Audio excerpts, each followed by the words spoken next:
우리 찬송가 491장 같이 찬송하시겠습니다. 찬송가 491장입니다.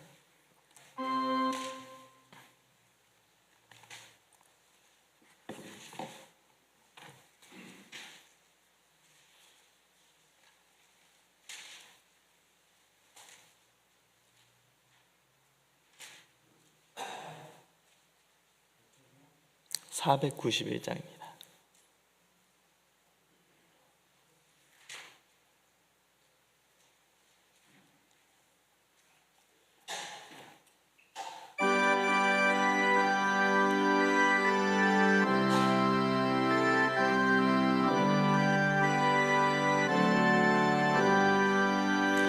저 높은 곳을 향하여 날마다 나아갑니다.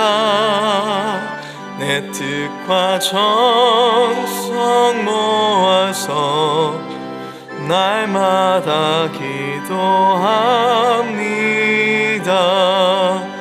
내 주여 내맘 붙드사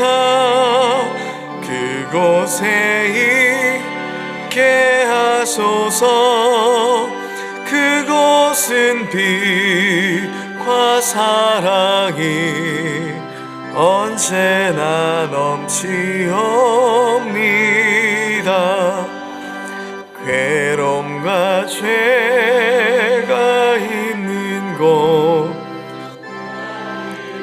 여기 살아도 빛나고 높은 저곳을 날마다 바라봅니다. 내 주여 내맘 붙드사 그곳에 있게 하소서. 그곳은 빛과 사랑이 언제나 넘치옵니다. 의심의 안개 거치고 근심의 구름 없는 곳 참된 평화가 거기만 있사옵니다. 내 주여 내맘 붙드사 그곳에 그곳은 빛과 사랑이 언제나 넘치옵니. 험하고 높은 이 길을 아우며 나아갑니다. 다시금 기도하오니 내 주여 인도하소서. 내 주여 내맘 붙드사 그곳에 있게 하소서. 그곳은 빛과 사랑이 언제나 내 주를 따라 올라가 저 높은 곳에 우뚝 서 영원한 복락 누리며 즐거운 노래 부르리. 내 주여 내맘 붙드사 그곳에 있게 하소서. 그곳은 빛과 사랑이 언제나 넘치옵니다.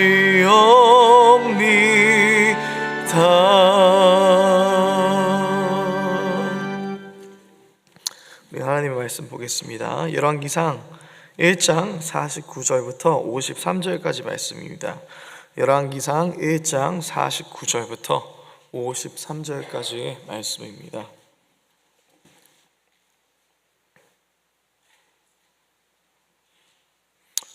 우리 한 절씩 교독하시고 마지막 절은 같이 읽겠습니다.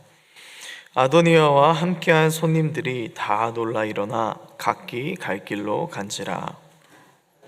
또 솔로몬을 두려워하여 일어나가서 제단불을 잡으니 어떤 사람이 솔로몬에게 말하여 이르되 아도니아가 솔로몬 왕을 두려워하여 지금 제단불을 잡고 말하기를 솔로몬 왕이 오늘 칼로 자기 종을 죽이지 않겠다고 내게 맹세하기를 원하나이다. 솔로몬이 이르되 그가 만일 선한 사람일진데 그의 머리털이 하나도 땅에 떨어지지 아니하니와 그에게 악한 것이 보이면 죽으리라 하고 같이 읽겠습니다. 사람을 보내어 그를 제단에서 이끌어내리니 그가 와서 솔로몬 왕께 절하매 솔로몬이 이르기를 내 집으로 가라 하였더라. 아멘. 오늘 제가 여러분들과 나눌 설교의 말씀의 제목은 하나님이 하십니다 라는 것입니다. 하나님이 하십니다. 저는 대체적으로 성격이 좀 급해가지고 제가 막 생각하는 것은 거의 고민도 하지 않고 행할 때가 참 많이 있습니다. 거기에서 문제점을 찾는 것이 무엇이냐면 하나님의 뜻이 무엇인지를 대부분 고민하지 않고 내가 앞서 행할 때가 있다는 것입니다. 우리의 삶을 솔직하게 우리가 들여다보고 본다면 우리가 하나님의 뜻을 고려하고 행할 때보다 나의 뜻을, 나의 자아가 먼저 앞서 행할 때가 많은 때가 있다는 것입니다. 기도를 할 때에도 우리의 마음속에는 결론을 가지고 기도할 때가 많고 우리가 행할 그 행함도 내가 이렇게 할 건데 하나님께서 이 일을 도와주세요 하면서 기도할 때도 참 많이 있습니다. 중요한 결정은 먼저 내가 내리고 하나님의 인도하심은 그 다음에 구할 때가 우리의 삶 가운데 있다는 것입니다. 교회에서도 마찬가지로 하나님의 뜻이 무엇인지를 먼저 구하기보다 내 생각과 내 방식이 먼저일 때가 참 많이 있는 것 같습니다. 왜 그렇게 되는지에 대해서 우리는 같이 고민했으면 좋겠습니다. 그 이유는 우리가 하나님의 행하심을 온전히 신뢰할 때가 종종 없기 때문입니다. 내 손에 쥔 것이 하나님의 뜻보다 크게 보일 때가 많이 있기 때문입니다. 그리고 오늘 본문에서 그 모습이 가장 많이 비춰지는 그 인물이 아도니아입니다. 에느록의 샘 근처에서 수소와 살찐 송아지, 양을 잡는 이런 대규모의 잔치가 일어납니다. 그곳에는 군사령관 요압과 제사장 아비아달과 왕자들이 그곳에서 자리를 채우고요, 술잔을 들고 이렇게 외쳤습니다. 아도니아 왕 만세 하면서. 분위기는 너무나 좋았습니다. 그 아버지 다윗은 노쇠했고 이제 국정을 돌볼 그런 상태가 아니었고 아도니아의 눈에는 이제 내가 왕이 되는구나. 그런데 그 잔치 자리에 심부름꾼이 뛰어 들어옵니다. 솔로몬이 기온샘에서 기름 부음을 받았다. 사독과 나단이 직접 기름을 부었다. 다윗 왕이 명령했다. 온 백성이 단숨에 이렇게 고백합니다. 솔로몬 왕 만세라고. 그 순간 이제 49절의 말씀이 이어지는 내용입니다. 무슨 일이 일어납니까? 손님들이 다 놀라서 각기 갈 길로 떠나게 됩니다.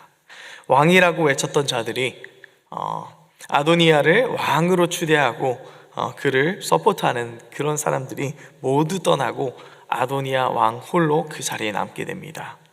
잔치상 위에는 먹다 남은 음식들이 남아있고 빈 술잔들이 남아있었습니다. 오늘 본문은 그 장면에서 시작하는 것입니다.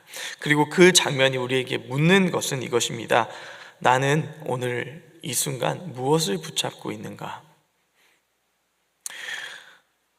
아도니아가 어떤 사람이었습니까? 아도니아를 제대로 이해해야 이 장면이 우리에게 더욱더 강하게 다가올 것입니다. 그는요, 다윗의 넷째 아들이었습니다. 그런데 사실상 지금은 장남의 자리에 있었습니다. 왜냐하면 우리가 알고 있듯이 첫 번째 아들인 암논이 압살롬에게 살해당하고, 두 번째 아들인 길르압은 정확하게 기록되어 있지 않지만 일찍 죽은 걸로 알고 있습니다.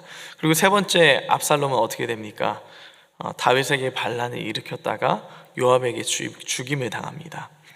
이렇다 보니까 세 형이 모두 다 죽고 아도니아가 실질적으로 장남의 위치가 된 것입니다. 그러니 그가 느꼈을 때에도, 다른 사람이 봤을 때에도 이제 당연히 다음 왕은 아도니아가 되겠구나 라고 생각했습니다. 또한 세상의 기준에서도 이제 아도니아는 왕에 적합한 사람이었습니다. 이제 6절 말씀에 보면은 이렇게 적혀 있습니다. 아도니아는 압살롬 다음으로 매우 준수한 자라. 그러니까 용모가 매우 뛰어났다는 것 같아요. 외모가 준수했다는 것은 우리가 처음에 이스라엘 왕이 사울이었던 것을 기억하면요, 세상적인 기준에서는 매우 합당했다 이렇게 볼 수 있었던 것입니다. 그렇기 때문에 이런 잔치를 베풀었을 때 요압이나 아비아달 같은 핵심적인 인물들이 같이 그 잔치에 임했다는 것입니다. 그런데 우리가 알고 있듯이 아도니아의 이름의 뜻이 무엇입니까? 여호와는 나의 주님이시다 라는 뜻을 갖고 있습니다. 이름은 여호와를 주님으로 고백하는데 그의 삶은요, 스스로 내가 왕이 될 것이다 라고 선언하고 있습니다. 입술로는 하나님을 주님이라 고백하면서 실제로는 내가 행함이 더 큰 그러한 모습, 그 모습을 아도니아는 보여주고 있는 것입니다. 그래서 5절 말씀에 학깃의 아들 아도니아가 스스로 높여서 이르기를 내가 왕이 되리라 라고 얘기합니다. 여기서 핵심은요, 스스로 높이다 라는 것입니다. 하나님께서 세우신 것이 아니라, 다윗이 임명한 것이 아니라 스스로 그렇게 되기를 결정했다는 것입니다. 이는 무엇입니까? 아도니아의 눈에는 하나님을 두려워함이 없었다는 것입니다. 그것은 또한 하나님의 주권을 인정함이 그의 삶에 없었다는 것입니다. 이렇게 봤을 때 대조되는 인물이 있습니다. 누굴까요? 요나단이라는 인물이 있습니다. 요나단은 사울의 아들이었습니다. 당연히 왕위를 이어야 할 자격이 있었습니다. 다윗보다는 훨씬 더요. 그러나 하나님께서 다윗을 택하셨을 때, 그것을 본인이 알았을 때 그는 다윗이 왕이 되어야 된다고 주장했습니다. 자신의 자격과 권리를 내려놓는 모습을 보여주고 있습니다. 하나님께서 세우시는 자를 인정하고 순종했습니다. 그런데 아도니아는 정반대였습니다. 내가 자격이 있는데, 내가 이제 장남의 위치에 있는데 당연히 내가 왕이 되어야지. 하나님을 기다리지 않고 스스로 앞서는 모습을 보여주고 있습니다. 자격이 있어도 순종함이 필요합니다. 하나님이 세우시는 자들이 인정하는 것이 믿음이라 우리에게 보여주고 있는 것입니다. 그러나 아도니아가 그것을 인정하지 않을 때에 오늘 본문에서 어떤 일이 일어납니까? 하나님께서 개입하십니다. 49절 50절 말씀에 보면은 잔치의 자리에 모든 지지자들이 떠나고 요압도 아비아달도 왕자들도 각 길로 흩어졌습니다. 한때는 이제 모든 것이 다 이루어졌고 이제 내가 왕위에 오를 일만 남았다라고 됐던 그 순간에 모든 것이 없어지는 그 상황이 오늘 본문에 나타난 것입니다. 아도니아를 의지하게 했던 모든 것이 한순간에 아무것도 아닌 것이 된 것입니다. 그리고 솔로몬이 왕위에 오를 것이 기정사실이 된 순간, 그때서야 이제 아도니아는 두려워합니다. 이제 이러면 죽을 수 있겠는데? 라는 생각이 들게 된 것입니다. 아도니아가 50절 말씀 보면요, 솔로몬을 두려워하여 라고 적혀 있습니다. 이 말씀이 우리에게 어떻게 적용이 돼야 될까요?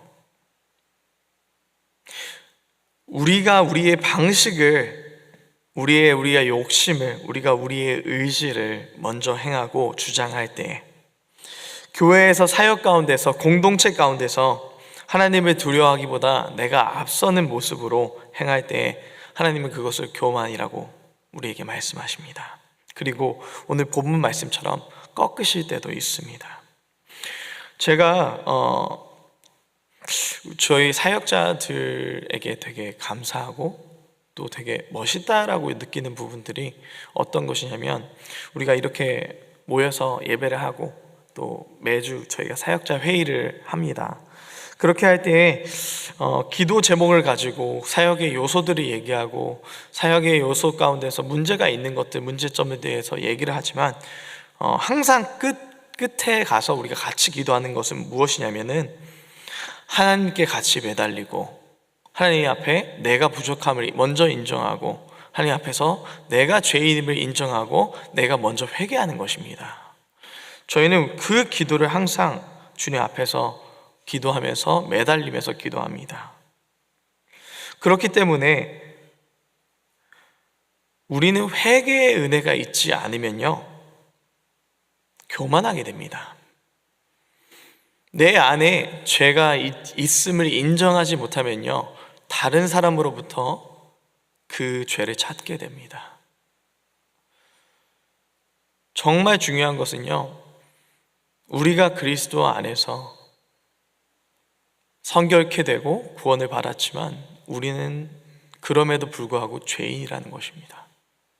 그것을 인정하지 못할 때요, 다른 사람의 죄가 커 보입니다. 정죄하게 됩니다. 저 사람은 왜 저렇지? 저 사람은 왜 저렇게 행하지? 근데 성경 말씀에서는요, 우리에게 결국은 우리의 모습이 그 안에서 비춰진다 얘기하고 있습니다. 그렇기 때문에 우리는요, 다른 사람의 잘못과 죄를 먼저 보기보다 구원받을 수 없고 자격이 없는 우리의 자신의 모습을 예수님 안에서 항상 점검해야 될 줄 믿습니다. 그렇게 될 때에 교회의 사역이나 공동체 가운데서 결정을 내 마음대로 하는 것이 아니라 하나님을 두려워하여 기도하며 그 결정을 하나님의 뜻에 맡길 수 있게 되는 것입니다. 솔로몬을 보십시오. 이 본문에 직접 등장하지도 않지만, 아무것도 스스로 하지 않았지만 밧세바가 나섰고 나단이 나섰고 다윗이 결단하여서 하나님께서 세우시는 그 모습이 나오고 있습니다. 그래서 그는 왕으로 세워지게 됩니다. 자언 말씀 19장 21절 말씀에 보면요, 사람의 마음에는 많은 계획이 있어도 오직 여호와의 뜻이 쓴만이 완전히 서리라 라고 쓰여 있습니다. 여러분, 하나님의 뜻은 온전히 서게 됩니다. 우리가 그 뜻을 좋아하든 좋아하지 않든, 동의하든 동의하지 않든 하나님의 뜻은 온전히 서게 될 것입니다. 그러니 여러분이 때로는 하나님의 뜻에 동의하지 않더라도 그게 쓰셨으면 좋겠습니다. 그것이 우리의 순종의 모습이기 때문입니다. 이후에 본문 말씀 보면요, 아도니아가 이제 마음이 급해집니다. 이렇게 되면 죽을 수 있겠구나 하면서 지지자들이 다 떠난 혼자 남은 아도니아가 일어나서 어디로 향합니까? 왕궁으로 가서 항복하는 모습이 아니라, 도망치는 모습이 아니라 성전으로 갑니다. 성전으로 가서 제단 뿔을 두 손으로 잡았습니다. 이스라엘 제단 내 모퉁이에는 뿔 모양의 돌출부가 있었습니다. 이것을 잡는 것은 어떤 의미가 있었냐? 하나님의 보호를 구하는 피난처의 행위였습니다. 그리고 그 뿔에는 희생 제물의 피가 묻어 있었습니다. 제사장이 제사 때마다 피를 제단 뿔에 발랐기 때문입니다. 피가 묻은 뿔을 두 손으로 잡고 있는 아도니아, 이것이 얼마나 보면은 강렬한 이미지입니까? 왕이 되려 했던 자가 이제는 살아남기 위해서 하나님의 제단에 매달리고 있습니다. 가장 높은 자리를 원했던 이가 이제는 가장 낮은 자리에서 자비를 구하고 있습니다. 그런데 이것이 아도니아가 처음 옳은 행동을 한 순간이었습니다. 그의 동기는 순수하지 않았습니다. 그의 목적은요, 회개가 아니었습니다. 두려움 때문이었습니다. 죽기 싫어서 잡은 것이었습니다. 그럼에도 불구하고 하나님은 두려움으로 나오는 자에게 동일한 은혜를 베풀어 주십니다. 하나님은 완전한 동기를 우리에게 기다리시지 않습니다. 완전한 믿음도 먼저 요구하지 않습니다. 제단 앞에 나오는 것, 하나님 앞에 나오는 것, 두렵고 떨리는 마음으로 하나님께 나오는 것, 하나님은 그 모습 그대로 보시고 우리에게 은혜를 베풀어 주십니다. 아도니아에게는 제단불이었습니다. 그렇다면 우리에게 무엇입니까? 우리에게는 십자가가 있습니다. 제단불에는 희생의 제물의 피가 묻어 있었지만 십자가인 예수님의 피가 묻어 있었습니다. 우리가 붙잡아야 하는 분은 오직 예수님이십니다. 그것을 정말로 알고 믿을 때에 우리가 머리로는 절대 이해할 수 없는 하나님의 은혜를 경험하고 그분을 인정할 수밖에 없게 될 것입니다. 우리의 믿음이 어디에서 확증되었습니까? 우리가 아직 죄인 되었을 때 그리스도께서 우리를 위하여 죽으심으로 하나님께서 우리에 대한 자기의 사랑을 확증하셨느니라. 준비된 자들을 위한 것이 아닙니다. 죄인 된 자들을 위해서, 두렵고 떨리는 그 자리에서 먼저 오신 그 예수님께서 우리의 사랑을 확증하셨다는 것입니다. 그렇기 때문에 여러분들께서 이 자리에, 예배의 자리에 나온 것이 귀한 것입니다. 아도니아가 제단 앞으로 나올 때 하나님의 은혜와 긍휼이 임한 것처럼 여러분께서 나오는 예배의 자리 또한 우리가 하나님께 매달리는 신앙의 고백인 줄 믿습니다. 여러분께서 끝까지 하나님 나라에 갈 그날까지 예배를 지키시는 여러분들일 수 있기를 예수님으로 축원합니다. 때로는 마음이 따라오지 않더라도 두려움으로 나오시길 원합니다. 때로는 우리의 마음이 기도할 마음이 없어도 하나님 안에 소망이 있음을 믿음으로 고백하시면서 이 자리를 지키시기를 주님 여러분께 축원드립니다. 마지막으로요, 아도니아의 요청이 솔로몬에게 전해지는 모습이 있습니다. 솔로몬 왕이 오늘 나를 칼로 죽이지 아니하겠다로 내게 맹세하기를 원하나이다. 맹세를 요청했습니다. 단순히 약속을 요구한 것이 아니라 하나님의 이름을 건 맹세, 파기할 수 없는 보장을 원한 것입니다. 그때 솔로몬이 어떻게 응답합니까? 52절 말씀 보면요, 그가 만일 선한 사람이 되면 그의 머리카락 하나도 땅에 떨어지지 아니할 것이나 만일 악한 것이 그에게 보이면 그는 죽으리라. 맹세하지 않습니다. 즉각적인 처형도 없었고 무조건적인 사면도 즉각적인 처형도 아닌 조건부의 사면을 주고 있습니다.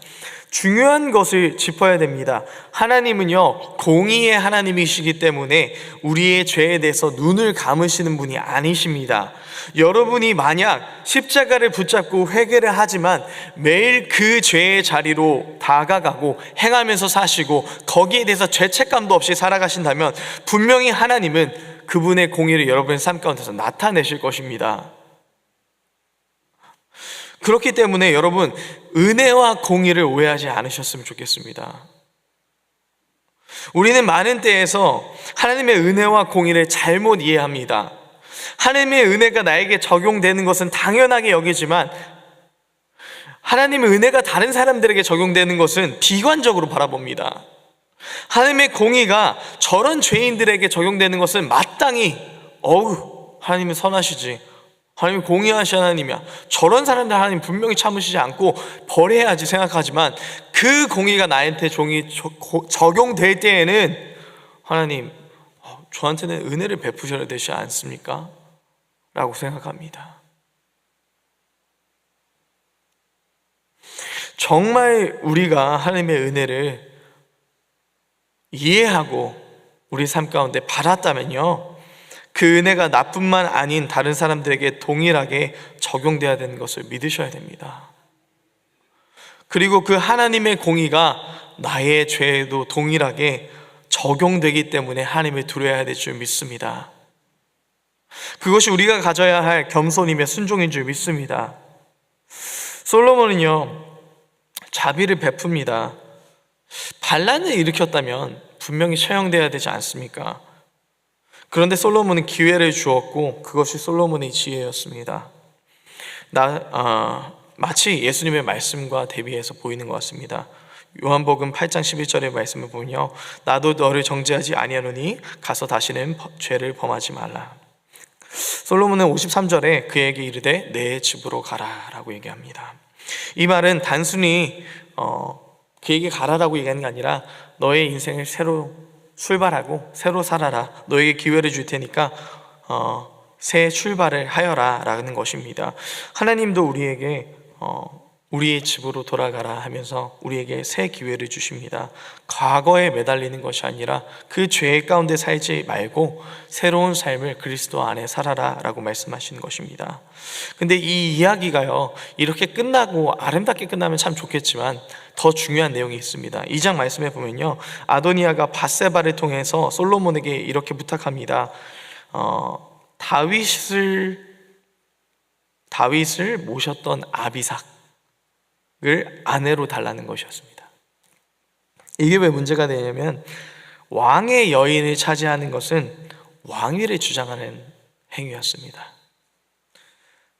그것이 무엇이었냐면은 아직까지도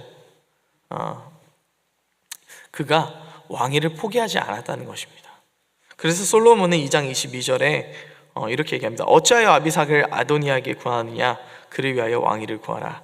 결국 아도니아는 처형되게 됩니다. 기회를 받았지만, 내 집으로 가라는 말을 들었지만 집에 돌아가서도 같은 욕망을 품었습니다. 결국 그 욕망이 그를 죽인 것입니다. 여러분은 은혜를 기회로만 여기십니까? 끝까지 하나님은 나를 용서하시고 죄를 지어도 또 기회가 있을 거야 라고만 생각하십니까? 은혜를 아는 그리스도인은 절대 그렇게 생각할 수 없습니다. 예수님의 십자가는 그렇게 가치 없는 것이 아니기 때문입니다. 그분이 나를 위해서 주신 그 생명은요, 우리가 그렇게 낮게 여길 수 없는 것입니다. 만약 그 은혜가 내 안에 충만하지 않다면, 조금 무뎌지고 은혜가 흐려지고 있다면 오늘 말씀을 통해서 다시 한 번 더 주님 앞에 회개하고 돌아오셨으면 좋겠습니다. 아도니아의 이름의 뜻이 뭐라고 했죠? 여호와는 나의 주님. 그 여호와는 나의 주님이라고 고백했으면 좋겠습니다. 그 삶의, 그 이름의 뜻과 삶의 모습이 달랐던 아도니아의 모습을 우리는 우리 삶 가운데 많이 발견하게 될 것입니다. 그러나 우리 삶 가운데 역사하시고 행하시는 그 하나님을 의지하여 주님, 나는 아무것도 아닙니다를 고백하면서 주님의 뜻대로 행하여 주시옵소서 고백하면서 나아가는 우리 모두가 될 수 있기를 예수님으로 축원합니다. 우리 같이 기도하겠습니다. 우리의 삶 가운데 나의 행함이 하나님보다 앞서 행하는 것이 너무나 많습니다. 교회의 사역 가운데서도, 공동체 가운데서도 내가 옳지, 당연히 내가 옳지 하면서 다른